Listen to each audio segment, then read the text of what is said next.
Hi, నేను మీ రవికుమార్. ఈవేళ శ్రీకాకుళం జిల్లా వార్తలు ముఖ్యాంశాల్లోకి వెళ్లే ముందు ఒకసారి హెడ్లైన్స్ చూద్దాం. రాష్ట్ర వ్యాప్తంగా నిన్న వైఎస్ఆర్సీపీ ప్రభుత్వం విద్యుత్ ఛార్జీలకు నిరసనగా ధర్నాలు నిర్వహించారు. ఆయా నియోజకవర్గాల్లో నాయకులు, గెలిచిన ఎమ్మెల్యేలు వీళ్ళందరూ ఉత్సాహంగా పాల్గొన్నారు. ఇది కొంచెం దీని మీద ప్రతిపక్షాలు మీద అధికార పక్షం దాడి కూడా చేసింది. మీరు చేసిన చలవే ఇప్పుడు ఈవేళ పెంచాల్సి వస్తుంది అంటూ దీని మీద ఒక కథనం రాశారు. అలాగే రూపాయి ఢమాల్ పేరుతో, అంటే దాదాపు ఇప్పటి వరకు హైయెస్ట్ అనమాట, దాదాపు 85 రూపాయలు 48 పైసల వరకు రూపాయి విలువ పడిపోయింది. రేపు మార్చికి వచ్చేసరికి 86-87 రూపాయలకు కూడా చేరుకుంటుందని వార్తా కథనం రాసింది. అలాగే ఈ పుత్తడి బొమ్మకు పుస్తెల్ల ముళ్ళు పేరుతో బాల్య వివాహాల మీద కూడా ఒక కథనం రాసింది. ఇది బాధాకరమైన అంశం. ఇప్పటికీ బాల్య వివాహాలు జరుగుతూ ఉండడం. మీకు దృష్టికి వస్తే 192 నెంబర్కి ఫోన్ చేయండి అంటూ ఒక నెంబర్ కూడా ఇచ్చారు, మహిళా హెల్ప్ లైన్ పేరుతో. దీని మీద పోలీసులకు కూడా ఫిర్యాదు చేయొచ్చు, 100 డైల్ చేసి. అలాగే 1098కి కూడా ఫోన్ చేసి తెలియజేయచ్చు. ఇది అవగాహన సదస్సు కోసం, ఒక అవగాహన కోసం పూర్తిగా ఒక వివరణాత్మక, విశ్లేషణాత్మక కథనం రాశారు. అలాగే ఇక సైబర్ నేరాల కోసం కూడా దాదాపు 1.62 కోట్లు ప్రతిరోజు ప్రజల సొమ్ములు కాజేసేస్తున్నారు ఈ సైబర్ నేరస్తులు. ఏదో ఒక రూపంలో ఎన్నిసార్లు కేసులు పెట్టినా ఎవరి లోపమో తెలియదు, కానీ ఎక్కడ పట్టుబడట్లేదు. 4% కేసులు కంటే ఎక్కువ పరిష్కరించబడలేదు ఇప్పటి వరకు అని కథనం. అలాగే ఇక జిల్లా వార్తల్లోకి వచ్చేటప్పటికి పోలీస్ కానిస్టేబుల్ దేహదారుడి పరీక్షలు రేపు 30వ తారీఖు నుంచి నిర్వహిస్తున్నారు. కాబట్టి ఆ జిల్లా ఎచ్చెర్ల మండలం ఎచ్చెర్ల పోలీస్ క్వార్టర్స్ దగ్గర ఉన్న పోలీస్ పెరేడ్ గ్రౌండ్స్ దగ్గర నిర్వహిస్తున్నారు. దానికి సంబంధించి ఎలా ఏంటి అని ఎస్పీ గారు పరిశీలించారు. ఇక ఆదుకుంటారా ఊరుకుంటారా పేరుతో తడిసిన ధాన్యం గురించి కూడా ఒక కథనం రాశారు. ఇది కూడా రాష్ట్ర వ్యాప్తంగా ఉన్న సమస్య. మొన్న పడిన 10 రోజులు వర్షాలకి పంట చేతికి వచ్చి ధాన్యం తడిసిపోయి కుప్పలేసిన కుప్పలు, నూర్చిన ధాన్యం అన్నీ తడిసాయి. ఇవి కొనమని రైతులు మొరపెట్టుకుంటున్నారు. మిల్లర్లు 30%, 40% కూడా కోత విధిస్తున్నారు ధరల్లో. దీని మీద కొంచెం ప్రభుత్వాన్ని రైతులైతే మొరపెట్టుకుంటున్నారు. ప్రభుత్వం కూడా ఈ దిశగా ఆలోచించాలి. ఇక పైసలు ఇస్తే పరుగుల పేరుతో శ్రీకాకుళం హెడ్ క్వార్టర్లోని కోడిరామ్మూర్తి స్టేడియం కూల్చివేత 2014లో కూల్చేశారు.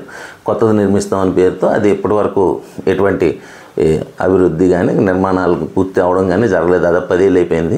ఆ తర్వాత వచ్చిన కూటమి ప్రభుత్వం, అంటే ఏనాడు ఉన్న కూటమి ప్రభుత్వం ఆ రోజు ఉంది. వాళ్ళు కూడా ఆ రోజు చివరికి వాళ్ళు వెళ్ళిపోతున్న టైంలో 2017 ఆ టైంలో ఏవో కొన్ని నిధులు ఇచ్చారు, గ్రౌండ్ వర్క్ జరిగింది. ఆ తర్వాత జగనన్న ప్రభుత్వం వచ్చింది. వీళ్ళు దాదాపు 2017-18 వరకు, 2020-22 వరకు సరిగ్గా పట్టించుకోలేదు. ఆ తర్వాత వీళ్ళు పనులు మొదలుపెట్టారు. అది కూడా కొన్ని గోడలు కట్టున్నాయి, అయినా పూర్తి అవ్వలేదు నిర్మాణం. ఇప్పుడు ఈ ప్రభుత్వం వచ్చింది కాబట్టి, మళ్ళీ కూటమి ప్రభుత్వం వచ్చింది కాబట్టి దాని మీద దృష్టి పెట్టండి అని ప్రజలు కోరుతున్నారు. అలాగే పడగేసిన ఆధునీకరణ పేరుతో విద్యాదిత్య పార్క్, ఇది శ్రీకాకుళం టౌన్ వాసులకి బాగా అలవాటైన పార్క్. ఇది ఒక చెరువు ఉంటుంది, ఆ చెరువు చుట్టూ పార్క్ కట్టారు. ఆ చెరువులో ఒక బోట్ కూడా ఉండే బోట్ షికారులాగా ఏర్పాటు చేశారు. చిన్నపిల్లలు పార్క్ ఆడుకోవడానికి ఆట వస్తువులు గట్టా ఏర్పాటు చేశారు. అయితే ఈ 6 లేన్ రోడ్డు చేసిన తర్వాత అది కొంచెం తగ్గించి కుదించి చేయాల్సి వచ్చింది. దాని తర్వాత ఏంటంటే అక్కడి నుంచి రావాల్సిన పై చెరువుల నుంచి రావాల్సిన వాటర్ సోర్స్ ఏదైతే ఉందో అది ట్రాప్ అయిపోయింది. దీనికి చెరువు నిండడం మానేసింది. దాంతో అక్కడికి వెళ్ళే వాళ్ళు కూడా తగ్గిపోయారు. అయినా ఈ వాకర్స్ కొంచెం మంది వెళ్తూ ఉంటారు, కొద్దిమంది. అందుకని దాన్ని కొంచెం తయారు చేస్తే కనీసం వాకర్స్కైనా పనికి వస్తుంది చూడండి అని అక్కడ ప్రజలు కోరుతున్నారు. అలాగే పని ప్రదేశాల్లో మహిళలకు భద్రత కల్పించాలి పేరుతో అవగాహన కార్యక్రమం నిర్వహించారు. జిల్లా న్యాయ సేవాధికార సంస్థ కార్యదర్శి ఆర్ సన్యాసి నాయుడు పాల్గొన్నారు. ఎటువంటి ఇబ్బందులు పడుతున్నారు మహిళలు, వాళ్ళకి ఎలా ఇది చేయాలని అధికారులకి వీరందరికీ ఒక అవగాహన సదస్సు కల్పించారు, మీటింగ్ పెట్టున్నారు. అలాగే శ్రీకాకుళం ఆమదాల వలస రోడ్డు గురించి ఈ మధ్య తరచూ వార్తలు వస్తూనే ఉన్నాయి. పనులు నత్తనడకనే సాగుతున్నాయి. ఇది కూడా అంతే. 2014 హుతూత్ తుఫాన్లో నాశనమైంది. అప్పటి నుంచి ఇదిగో చేస్తాం అదిగో చేస్తాం అన్నారు. 2019 ఎన్నికల ముందు శంకుస్థాపన చేసింది ఈ కూటమి ప్రభుత్వం. తర్వాత జగనన్న ప్రభుత్వం పెద్దగా పట్టించుకోలేదు. ఆ తర్వాత పనులు నత్తనడకన సాగినాయి. అయితే ఈ ప్రభుత్వం వచ్చిన తర్వాత కాసంత స్పీడ్ అందుకున్నాయి. స్పీడ్ అందుకున్నాయనే చెప్పొచ్చు. కానీ కనీసం రోడ్లు ముందు పూర్తి చేస్తే తర్వాత కలవట్లు పూర్తి చేయొచ్చు. అటు ఇటు కాకుండా అక్కడ కొంచెం చేస్తుంది. అది దానివల్ల పెద్ద పెద్ద గుంతలు ఏర్పడ్డాయి మొన్న 10 రోజుల వర్షాలకి. అక్కడ స్థానికులే అక్కడ బోర్డులు పెట్టి ఇక్కడ పెద్ద గొయ్యి ఉంది అని అక్కడ ఉన్నవాళ్ళు బోర్డులు పెడుతున్నారు. దాని గురించి ఒక కథనం రాశారు. అలాగే ఇంకోటి టౌన్లో ఉన్న అన్నా క్యాంటీన్, 7 రోడ్ జంక్షన్లో ఉన్న అన్నా క్యాంటీన్, అలాగే దీని టౌన్ సెంటర్ ఆల్మోస్ట్. దీనికేమో బాగానే వస్తుంటారు జనాలు. చుట్టుపక్కల ఉన్న వ్యాపార సముదాయాలు అలాగే లేబర్ కూడా వస్తుంటారు ప్రతిరోజు. వీళ్ళందరూ ఎండలోనే వెయిట్ చేయాల్సి వస్తుంది చాలాసేపు అని ఒక కథనం రాశారు. అలాగే గుంతల రోడ్లు అవస్థలు పేరుతో ఈ వర్షాకాలంలో చాలా ఇబ్బందులు పడుతున్నామని సర్బుజ్జిల మండలం బుడ్డి వలస వెళ్ళే రహదారి అంతా పాడైందంటూ ఒక కథనం రాశారు. ఇక యువతకి ఇచ్చిన హామీలు నెరవేర్చాలి పేరుతో ఏఐవైఎఫ్ రాష్ట్ర అధ్యక్షుడు రాజేంద్రబాబు డిమాండ్ చేస్తూ వాళ్ళు రేపు ఫిబ్రవరి 6వ తారీఖు నుంచి 9వ తారీఖు వరకు జిల్లాలో తలపెట్టిన మహాసభల కోసం సంబంధించిన ఒక గోడపత్రిక విడుదల చేశారు. అలాగే నెరవేరిన లక్ష్యం పేరుతో నిరుపయోగంగా ఉన్న మరుగుదొడ్ల కోసం బందరవానపేటకు సంబంధించి ఇవి చాలా చోట్ల చాలా గ్రామాల్లో కట్టారు. కానీ వాటికి నీటి సౌకర్యాలు లేకపోవడంతో ఎవరు ప్రజలు వాడడం మానేశారు. నిరుపయోగంగా అయిపోయి ఉన్నాయి. ఇది కూడా అంతే. 2014 కూటమి ప్రభుత్వం కట్టింది. దాని మీద ఇప్పటివరకు ఆ తర్వాత దిగేది లేదు. అంటే నీటి సదుపాయాలు కల్పించకపోవడంతో అవి మళ్ళీ మరుగుదొడ్లు ఎవరు వాడడం మానేశారు. అంటే ఆ రోజు ఆ ప్రభుత్వం నాకు బాగా గుర్తు, రవికుమార్ కానీ లేకపోతే మన సీఎం కూడా పిలుపునిచ్చారు. ఈ జిల్లాలో రోడ్డు పక్కన ఈ లిటరింగ్ చేయడం మానేయండి, మనం దీన్ని 2019కి వెళ్ళేటప్పటికి మంచి జిల్లాగా పేరు తీసుకుందాం, నో లిటరింగ్ రోడ్స్ కింద ఏదో ప్రకటిద్దామని అన్నట్టు బాగా గుర్తు నాకు.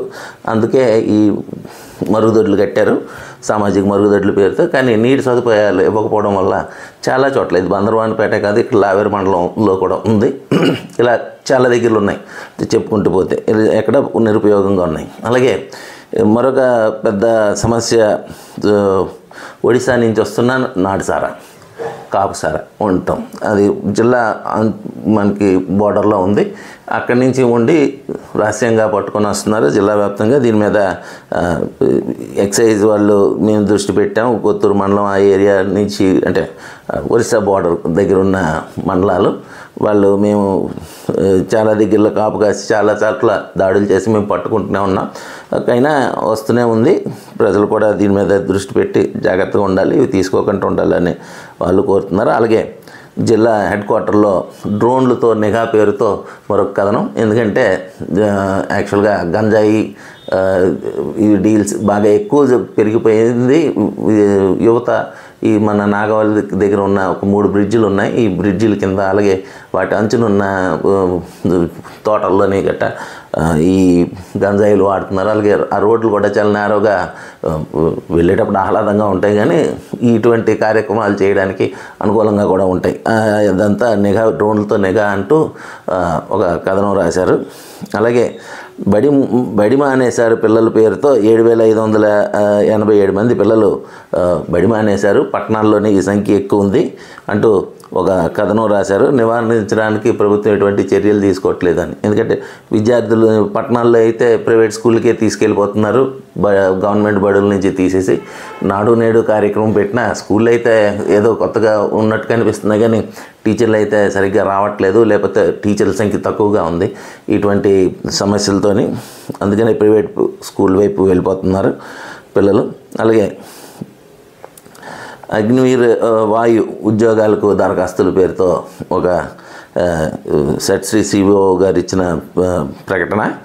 రేపు జనవరి 1 నుంచి 2008 జూలై 1వ తేదీ మధ్య జన్మించిన అవివాహితులైన పురుషులు, మహిళలు అర్హులని చెప్పారు. వచ్చే నెల 7 నుంచి 27 వరకు పరీక్షలు నిర్వహిస్తారు. దీని మీద వెబ్సైట్లో దరఖాస్తు చేసుకోవాలని సెట్శ్రీ CEO బివి ప్రసాద్ గారు తెలిపారు. అలాగే అగ్నిమాపక సిబ్బంది అంతర్రాష్ట్ర బృందానికి మన శ్రీకాకుళం హెడ్ క్వార్టర్లో పక్క రాష్ట్రాల నుంచి వచ్చిన వారికి అవగాహన, వాళ్ళకి కార్యక్రమం ఇచ్చారు, శిక్షణ ఇచ్చారు, ఎలా ఏ పరికరాలు ఎలా వాడాలి అని దాని మీద కూడా ఒక కథనం రాశారు. ఇక మరి కొన్ని వార్తల్లోకి వెళ్ళేటప్పుడు ఇదొక మరి ముఖ్య అంశం. నాసా సూర్యుడి ముంగిట అడుగుపెట్టింది. వాళ్ళు పార్కర్ సోలార్ ప్రోబ్ వ్యోమనౌక సరికొత్త చరిత్ర సృష్టించింది. బగబగ మండే సూర్యుడికి అత్యంత చేరువుగా వెళ్ళి అక్కడి నుంచి సురక్షితంగా వెలుపలికి వచ్చింది పేరుతో నాసా ఒక ప్రకటన విడుదల చేసింది. దాదాపు 6.1 లక్షల కిలోమీటర్ల దూరం వరకు వెళ్ళింది భూమి నుంచి, అంటే సూర్యుడికి అంత దగ్గరగా వెళ్ళింది అని కథనం రాశారు. ఇది మంచి విషయమే. సూర్యుడు ఏం జరుగుతుంది సూర్యుడి మీద అన్న దాని మీద ప్రయోగాలు చేయడానికి ఎప్పటి నుంచో చూస్తుందండి. ఇది ఒక ముందడుగు. ఇవి ఈనాటి విశేషాలు. Thank you.